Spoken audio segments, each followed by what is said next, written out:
revisit our top story. We are, of course, awaiting a glimpse of the royal heir from London's St. Mary's Hospital. We are expecting the Duke and Duchess of Cambridge could be leaving hospital within the next 30 minutes. Right now, though, for more on the future of this new royal prince is the editor-in-chief of Royal Life magazine, Allan Bryce. He joins us from London over the phone. I want to thank you so much for joining us today. No, pleasure.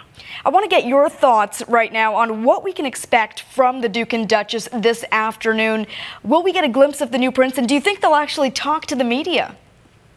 I think they will, actually. We're hoping they will, of course. They're very media friendly, the both of them, and I'm sure that because they know everybody's going to want, eagerly awaiting to see the royal baby, they're going to. I think they're going to give people what they want. Yeah, absolutely. And right now we're looking at images just earlier this morning. Prince Charles and Camilla, of course, visiting the baby in hospital. How remarkable is it to have the first, the second, and the third in line for the throne all in one room? Sorry, I didn't quite catch that last bit. Well, we had Prince Charles, of course, the Duke of Cambridge, and his new baby. This is the first, the second, and the third who are in line for the throne all in one room today. Yeah, that's amazing, isn't it? And, it's just an incredible thing because, Queen Elizabeth, I think this is the first time, I think 120 years that a queen has been able to sort of meet her grandchild.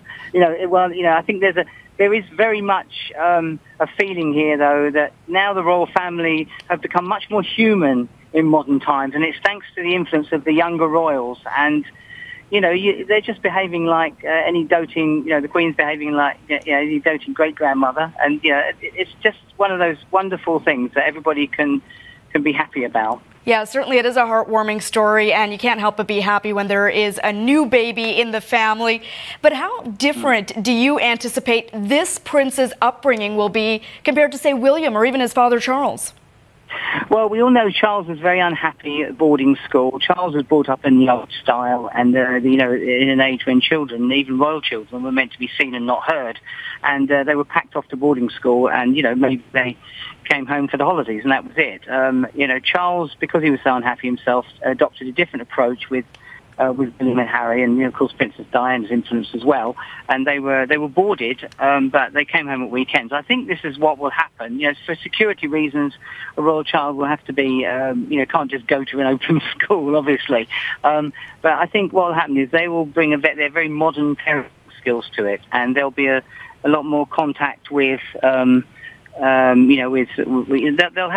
try and give the child as normal an upbringing as is humanly possible. Yeah, I imagine they'll have a very hands-on approach to parenting, given just what we've seen from this royal couple. We talk a lot, though, Allan, about the royal family and the impact they'll have on the baby. But what about the Middletons? Kate's parents, it seems that they will have a very large role. I understand Kate will be staying with her parents for the next few weeks. Well, that is indeed true, and that's a big departure for a start. The Middletons are a thoroughly modern couple as well. They obviously don't have any royal antecedents, so their influence is considerable. And I think it's shown also the royal family are very much bringing them in to events. They invite them to royal events, and they've very much included them as part of the family, even though they're never going to be the royal side of things. And I think that will also help the royal child to be grounded, I think, and grounded in normality. Yeah, there have been a lot of questions about what lies in store for this infant prince. So what kind of pressure do you think this future monarch faces? Well, to be honest, I don't think there's going to be a huge amount of pressure because, let's face it, I mean, the child is not likely to be, in charge of things for at least half a century. So he's got a long time. He's got a long time to prepare. He's got a long time to prepare himself for his role. And I think in the meantime, we live in such a different world now with, the media is an important part of things. I mean, with the tragedy that happened with Princess Diana, despite all that, I think, William, Harry, and, indeed Kate have realised that it wasn't the media's fault. It was just the way that maybe, Diana reacted to the media. I think in this instance, people are not going to be chasing this royal child around in cars. The paparazzi aren't going to be doing all that. It's going to be there's an understanding now, and I think they will respect the private life of the child, as indeed William and Harry's upbringing was respected after Diana's death. Yeah, we certainly hope it is a different experience, and that new prince will be getting his first taste of the media spotlight very shortly when they leave the hospital. Yeah. So we are going to be watching that closely, and I want to thank you so much, Allan, for joining us with your thoughts as well.